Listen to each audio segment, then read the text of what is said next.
Hello, this is Tim Law with Playing It Forward Coaching, and always encouraging your self-reliance. If you'll develop a marketable skill, a good work ethic, people skills, go the extra mile, be a team player, you'll be amazed as far as what this will accomplish with you as far as your life is concerned. A big thank you to over 435 people that have subscribed to this channel, Playing It Forward Coaching. If you haven't already, please do so. I am really happy to be introducing a good friend of mine. Between she and her husband, Deb Gable, and a good friend, Dave Gable, involved with wrestling. And Deb has been the tennis coach, ladies tennis coach, as well as a phenomenal story of overcoming the challenge of cancer. So Deb, take it away, and great to have you here. Thank you. Thanks for inviting me. Yeah, I had a good friendship with you for years through tennis, and then obviously my husband knows you through wrestling. So two very different sports with everything, the approach, the coaching, the kids, just everything so different. But yeah, it's been nice getting to know you over the years. But so for me, I started coaching, I think head coach in 2005, and got retired like 3 years ago. And now I'm back as an assistant coach. Last July, I was diagnosed with breast cancer. And it was right after COVID hit in March. So I had 4 surgeries, 6 chemos, and 20 treatments. Wow. Yeah, for the breast cancer. I just finished my final treatment 2 weeks ago on Thursday. And I guess everything's good. But I did take the whole year off of school and the whole year off coaching. And now I'm back doing both again full time this August. So that's been really busy, but a lot of support. Yeah. Well, and ironically, it was our team that came over to your place a year ago in the fall for the pink out there to kind of dedicate the match to you and overcoming things. And it was a wonderful time. And again, these are one of those things that hey, we all want to do as best we can with sports and everything, but this is where, life and real life absolutely transcends sports and everything with the, the great relationships that you certainly developed over the years with a lot of us and, within the York Adams League, that's for sure. Well, I appreciate that. Last year, it was nice to have you be, the match that we did the pink out for, obviously because of our friendship. And then I still have the poster that the girls glittered from your team, and they didn't even, really know me. So that just meant a lot with the whole tennis community getting together. And then this year we had the pink out against Susquehannock with Marianne, another good friend.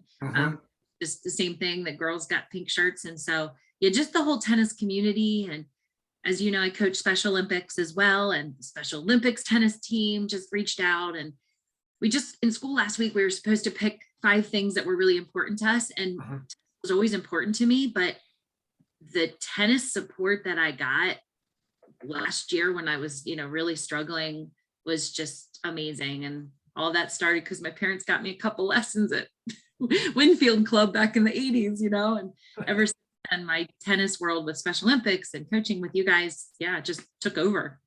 Yeah, well, and the relationships you've built over the years, if somebody doesn't like Deb or Dave Gable, they better look in the mirror, because it's not you guys, that's for sure, no doubt about it. That's sweet. Yeah, thanks. Definitely. Thank you. Let's see, you're you had your final treatment and everything. So where do things go on from there? And then we'll shift into your coaching philosophy a little bit here, but where do things go going forward for the treatments? I guess I'm pretty much done for now. I think I just go through scans after this. I have to get my port out, but they wait a little bit just to make sure, everything's going okay. But yeah, I fulfilled the commitment of the type of breast cancer that I have, because it'll spread. And I have to take some medication for 5 years, and that's once a day, and I should be okay. My oncologist is amazing. My chemo nurse was amazing. And like I said, with COVID, it was weird because my husband couldn't come in for any of my surgeries. No one could come in and sit with you during chemo. And the chemo treatments were like 6-7 hour days. So that was just a struggle, but the staff at Cancer Care was just amazing. So yeah, I think I'm in the home stretch, and hopefully nothing comes back. Ironically, there's a lady named Kim Mattice who's married to a former wrestler of mine up in New York, Tommy Mattice, and she went through the same thing. She went through this a couple different times, and again, the second one was right at the height of COVID, and she said it was a whole different experience when you couldn't have somebody really being around, as she had the huge support the first time, and then the second time with COVID, it was much more challenging for her. So Yeah, it was very strange. Even my husband, as you know, like tough wrestling coach kind of guy, he said when he dropped me off just with my little backpack to walk in for my first surgery, he was a little freaked out by that. So it's nice that it's all hopefully behind me. yeah. Well, and the other thing too, Deb, is that as far as attitude and positiveness and everything like that, anybody would be hard pressed to be able to go beyond your optimism toward life and everything like that. So. Well, thank you. And as you already know, I mean, attitude plays a huge part in the healing process. That's for sure. No question about I'll it. tell you, the wigs have helped a lot. This is Edna. You've seen it. Wigs. This reminds me of my grandma because it's gray. This is Edna. But yeah, that's been helping just to like feel different every day. So yeah, you got to just be positive. Absolutely. Well, as far as your tennis coaching, Deb, what are some of the, whether it's life lessons or main philosophy you have as far as, the phenomenal team you guys have put together over there in Dallastown? And obviously your counterpart on the boys, Mark Coons, is, he's got a juggernaut going over there as well. So tell us about your philosophies and, some of your beliefs with, the importance of tennis and life lessons, et cetera. Well, I think with tennis, especially, I mean, there's so many life lessons, and I do parallel to sometimes to wrestling, but tennis, you have to make your own line calls. You have to keep your own score. You have to, Mark and I were just talking the other day about how it's one of the only sports where when something bad happens to you on the court, you're complimenting the other person. Like you don't get tackled in a football game and say, hey, that was a nice tackle, but constantly people are clapping on their racket, saying nice shot, complimenting each other. And, there's just a lot of sportsmanship that's taught within the game itself because it has to be, because you can't have officials on the court. So that in itself helps. I think coaching girls, coaching boys, I've been able to see the relationships and how to treat different people. Like everybody needs to be coached a little different. And one of the first years we were in a district match trying to go to states, and the doubles team was just really started falling apart. And I went to this girl, Lauren, at the time, and I was pretty tough on her. Like, what are you doing out there? This stuff. And her partner said, thank you for not being mean coach to me because you knew I couldn't handle it. But Lauren really needed to be picked up a little more. Jen, she said it at the banquet speech. She's like, I wouldn't have been able to handle that. And, it's not like you're mean, but just a little more assertive, like just snap out of it, and some girls like that, some don't. I think they've taught me a lot just in patience, because I don't know for you if you're the same way, but it's so much harder to coach and to watch than it is to play. You just want to be there and playing, and you see their frustration and what they're going through, and it's tough to watch. And I coached my own daughter. That was tough to watch, you up and down every point. So yeah, my philosophy is just, you keep playing. There's no clock. You just keep playing, and things change all the time, Yeah, absolutely. And the momentum can shift, and that's why, just fighting for every point, you just never know. And, you might run off, 4 or 5 games in a row, as long as you keep your head in it and stay resourceful and positive and keep your emotions under control, and realize too that, in perspective, it's a game, not throwing bullets at each other or anything like that. It's not warfare. And it's the type of thing, if you keep things in perspective and you prepare the best you can, then, hey, all you can do is let the chips fall where they're going to fall. Yeah, definitely.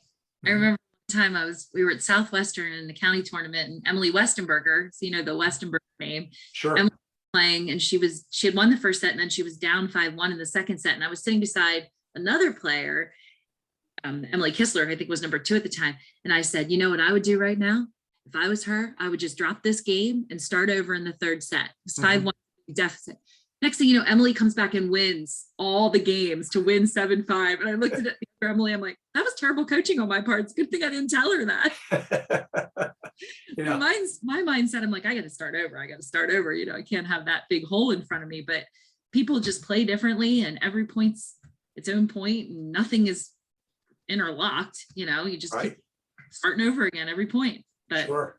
Well, I'd be remiss too, Deb, if I didn't speak to you about your husband, Dave, and what it's like to be the wife of a coach, which we know, wrestling's a long, intensive sport and everything like that. What things have you all learned as far as, following he and his teams around? well, that's true. I mean, when we first got together, I didn't know a whole lot about wrestling, and I played basketball in high school. So I was just whatever, learned a lot of wrestling, and then had two sons wrestle. So it's been crazy. And that sport I respect a lot. But in the beginning, I remember, I think I even told you this. I remember just being like, 6 minutes. You guys have to wrestle for 6 minutes. Our matches are like 2.5 hours long. So in the beginning, I was kind of, whatever. And I've learned a lot from the amount of discipline that they have, the weight cutting and the strength training and the intensity. And not to mention, people actually come to wrestling matches. Like tennis matches are almost empty compared to wrestling. So you don't have people screaming at you and screaming at your kid, and it's tough. But Dave's taught me a lot. He's very calm. He's the very, you look at him, you can't tell if anybody's winning or losing. I'm a little more emotional, so I've been able to learn from him and his composure. Yeah. Dave certainly would model the Cale Sanderson mindset of Penn State. He just basically, he's done all the preparation. Exactly. Puts his arms back and basically just, he's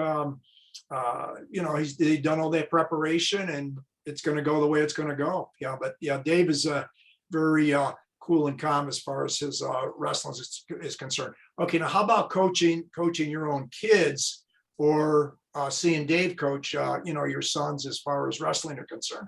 What kind of impact does that had on you? Well, I'll tell you, the first time he came to see Allie play, when our daughter she played tennis for me. And I was standing on the hill with him, and he was just reacting to every single point. If she hit it in the net, he's like, that's it, she's going to lose. That's it. The match is over. She's full faulting, In wrestling, I always said, you can get caught and make one mistake and lose in wrestling. You can't do that. You can't just make one mistake and the match is over. It goes on and on. So I would have to constantly calm him down. Like, she's going to be fine. She just missed this game, or, whatever. And then watching our sons, I was a nervous wreck. Like, I didn't care if they were winning 13-0. I thought they were going to get caught and pinned and the matches. I was tense the entire time. So I think two of us taught each other a lot about our individual sports. Dave, like, there's no way he was going to lose that match. I'm like, he could have, and then he's saying about Allie, well, there's not going to be a mistake. She's not going to make that one mistake that's going to end the match for her, So our sports are very different in that respect. Yeah. Well, and the good thing about tennis, for example, as compared to wrestling, is, like I say, you could be up 13-0. You get caught, you can get pinned, and it's over. It's, basically the pin in wrestling is like the knockout in boxing, whereas in tennis, and I keep saying this to the girls that I coach or my guys, and just say, listen, there's a thing called winning ugly, where all of a sudden two people are kind of gagging and choking, double fault, and this and that, and all of a sudden somebody falls over the finish line and wins, and with tennis, I mean, to me, the two sports that I think are really, really difficult would be, let's say, figure skating or gymnastics. These girls or guys, they work for years to get to that pinnacle. If, let's say, it's the Olympics or the NCAAs or whatever, and one bobble for the female on the balance beam, and all those years are gone, or a slip and fall on the figure skating. Whereas with tennis, you literally can have, a number of errors. And as long as you can control your emotions, everything else being equal, you still have a good shot at, coming out with the win, Yeah. Very different. I totally agree with that. Yeah. So what, in kind of concluding here, Deb, what, any last second things you'd like to, say here as far as, whether it's the cancer, whether it's the coaching, being a mom, whatever, that you'd like to add here before we kind of finish up? I think for me, since we're talking about coaching and compassion and all of that stuff that's going along, I think for me, the Special Olympics piece, having the girls from the tennis team volunteer their time, probably, and how much they learn from that, probably brings it all together. As far as like what you said earlier, it's just a game. Got out of girls coaching a couple of years ago. I remember saying with Special Olympics, like, they're just so happy to be there. to be playing the game. And sometimes with the girls, there's just this circle of drama that you take it out of the game, like get out of the game and just make it fun. And I think that's what we all as coaches try to do, is to just make them focus on the tennis. And I think that has helped with the Special Olympics, has helped our girls to do that, Yeah, well, not only that, but the Special Olympics, which I certainly applaud you for, absolutely keeps things in perspective as far as your girls are concerned, with the gifts and talents that they've been given, and to see that as far as the Special Olympics is certainly very valuable life lessons for sure.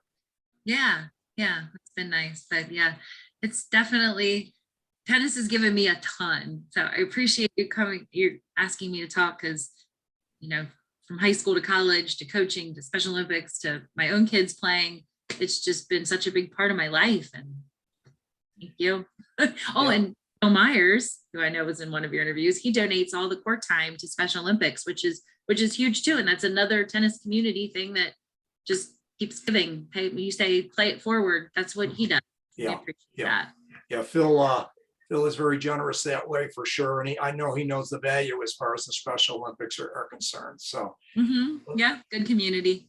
Yeah, absolutely. Well, Deb, this has been fantastic. If you could just hang for a minute or two once I pause this, that would be great. Sure. Thanks. Thank you so much. Thank you.